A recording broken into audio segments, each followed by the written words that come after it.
I wanted to talk about people pleasing and reverse people pleasing. So people pleasing is often seen as where somebody tries to, please other people at every opportunity.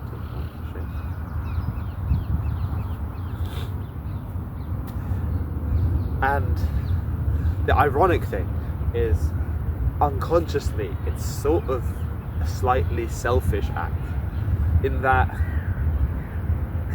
it protects you from her.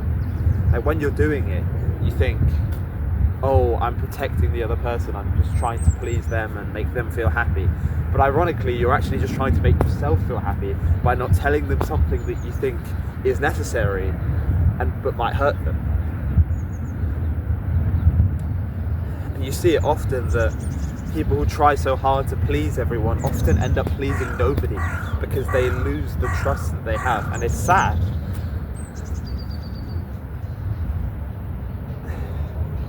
But then there's also the opposite. You've got the reverse people pleaser, who when they get told to do something, they just like, fuck off, no, I'm going to do the exact opposite, precisely because they got told to do it. This links to the video that I made last week, I think, where I talked about on trying to be different. But this is slightly different, because both can lead to complete misery. If you're just doing something because people told you to do it, then you'll probably feel resentment towards them, and that you feel like, I'm being forced to do something I don't actually want to do. But then if you do something because people told you, do the opposite of what people told you to do, that can also be miserable, because at that point it's just a desire for attention. So when we do things, I really think it is all about understanding what we value and trying to find ways to separate what we want from what other people want. Because unless you live in a cave or don't talk to anybody, it's very hard to do things completely independently. There will be opinions on the internet and the opinions of other people will always weigh on your mind, even if they don't care. You can try and view it as objectively as you want, but these things do matter. But then, this is why values are so important.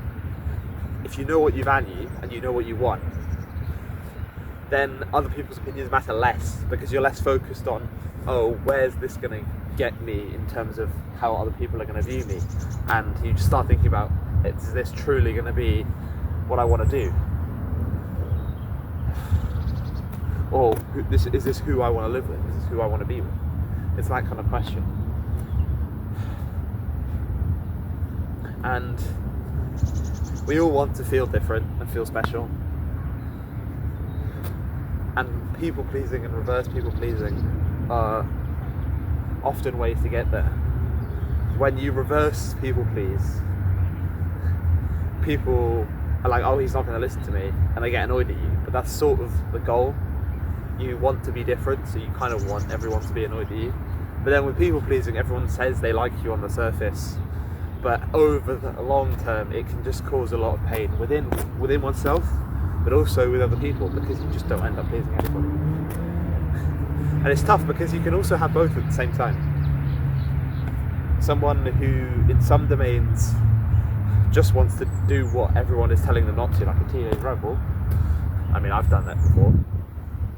Also wants to please his friends and not upset people at the same time. Oh, it's so stupid. But it's also kind of funny, because you can deal with both. It's not something you've dealt with forever. It's not an identity that you have to have. Sure, you like being kind to people and you like checking in on people, and you also want to do what's right for you and not just because someone else told you to do it. So it's about finding a balance, and sometimes you won't be balanced, you'll be very unbalanced, but sometimes that's a good thing. It doesn't always have to be balanced.